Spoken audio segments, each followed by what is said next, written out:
Hello friend, this is a beautiful poem of class 9th related in Beehive book. So let us understand the sweet poem that is written by a great poet, Curtis Skinny. तो ये poem क्या है? तो ये जो कविता है ये poet के विचारों को वर्णन करती है कि किस प्रकार से पोइट जो है वो अपने कमरे में लेटा हुआ है और उसकी छत पे बारिश की बूंदों की जो पड़पड़ाहट की आवाज़ है उसके हृदय को प्रसन्नता दे रही है, उसकी मेमोरी को तरोताज़ा कर रही है। हाँ, बारिश से उत्पन्न आवाज़ कवि को उसकी माँ की याद दिलाती है, क्योंकि कवि जब छोटा था तो उसकी माँ ने उसको बहुत स्नेह की दृष्टि से पाला था, स्नेह की दृष्टि से देखा था।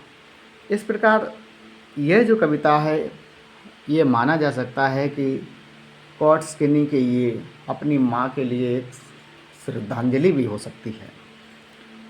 यह याद उनके मस्तिष्क में बनी रहती है और उसे शांत रखती है। बारिश के द्वारा कवि प्रकृति की उपचारात्मक शक्ति को उजागर करता है। उसके अनुसार बारिश गिरने के साधारण से कार्य से उत्पन्न संगीत में हमारी कुछ सबसे पसंदीदा यादों को पुनः जीवित करने की शक्ति है।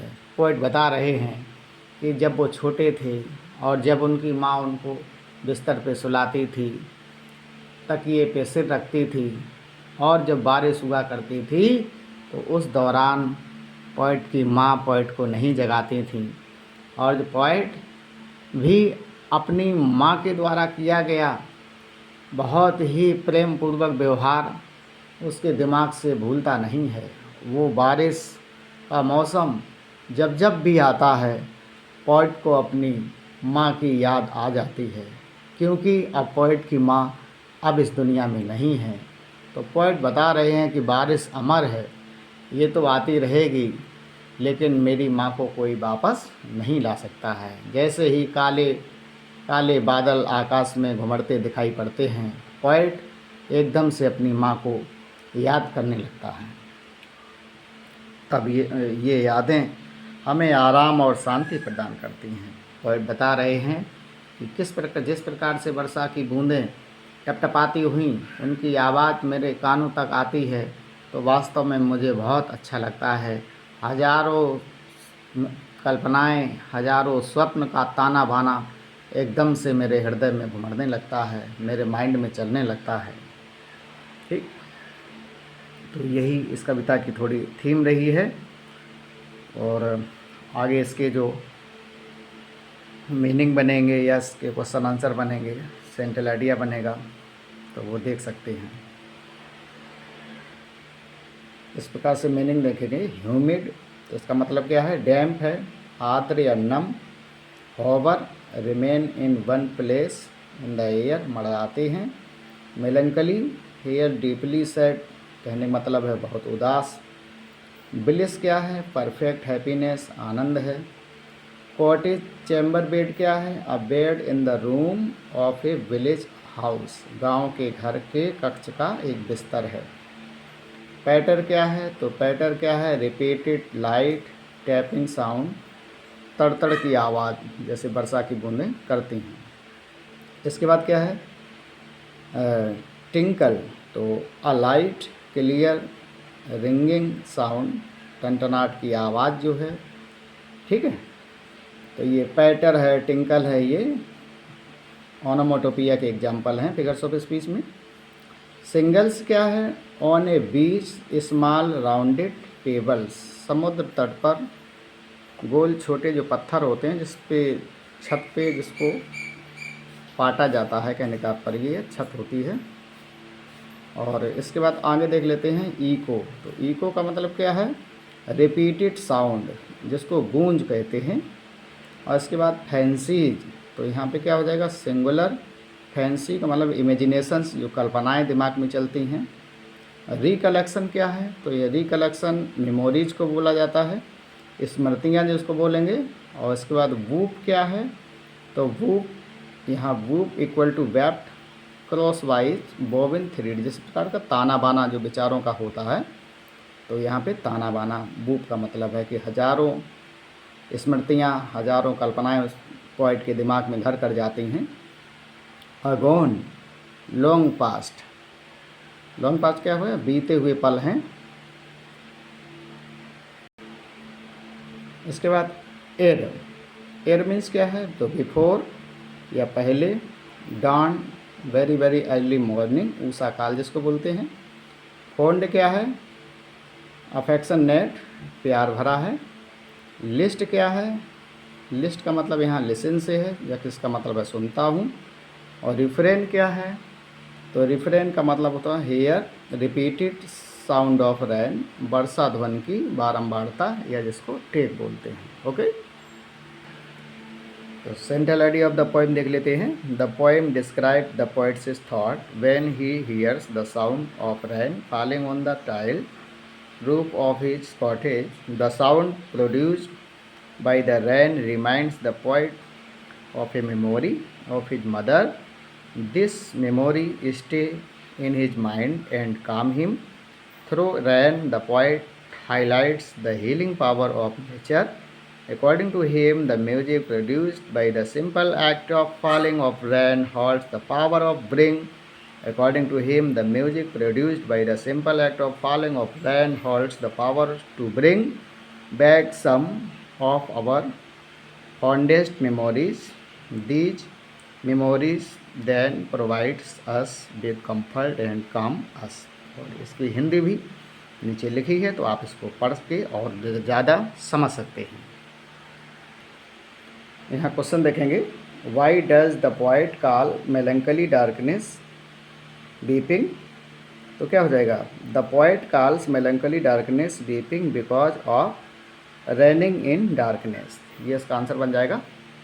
इसके बाद है what is the great village according to the poet, कवि के अनुसार एक महान आनंद क्या है, तो according to the poet a great village is listening to the sound of raindrops falling on the roof.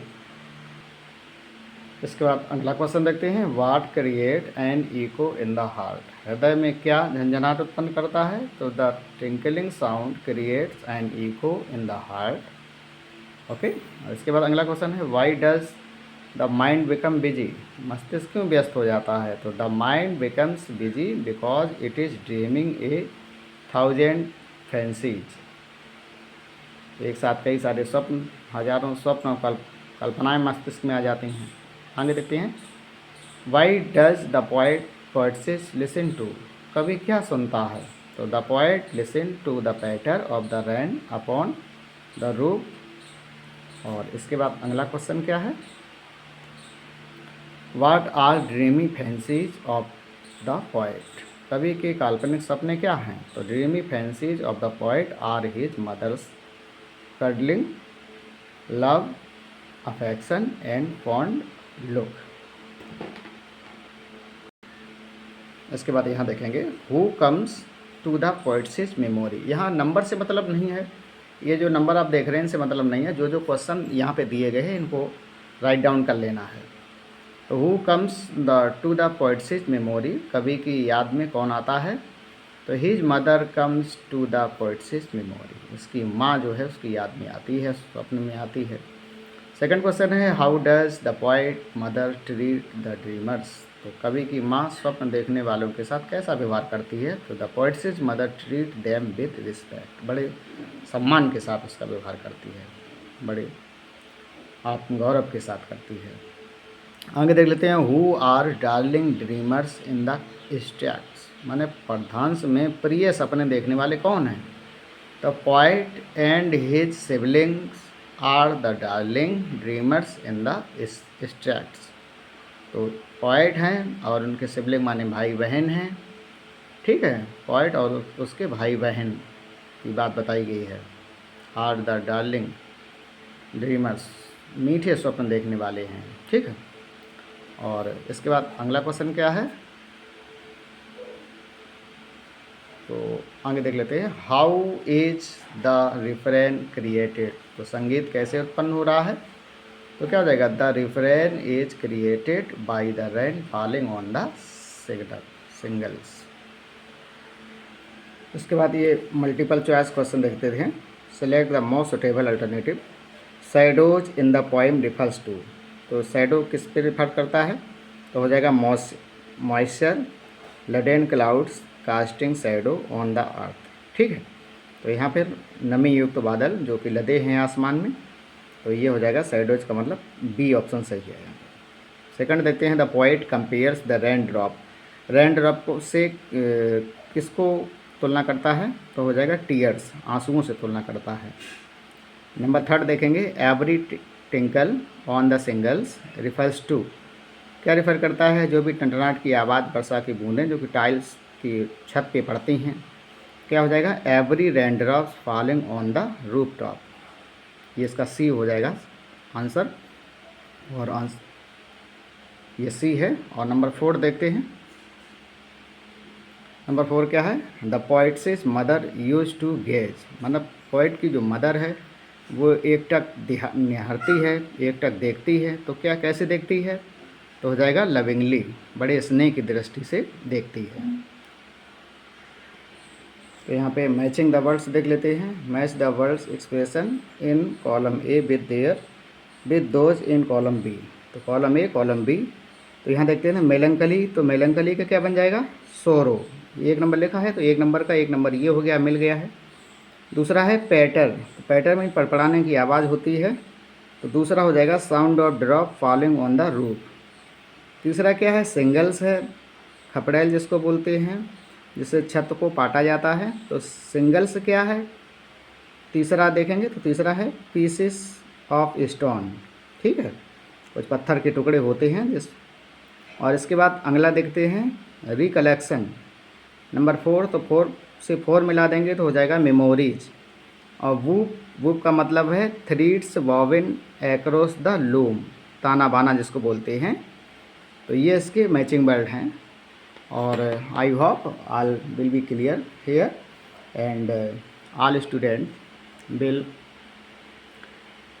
Feel happy. Okay friends, तो if you like all matter तो please like share and subscribe my channel. Thank you very much. आपका दिन मंगलमय हो।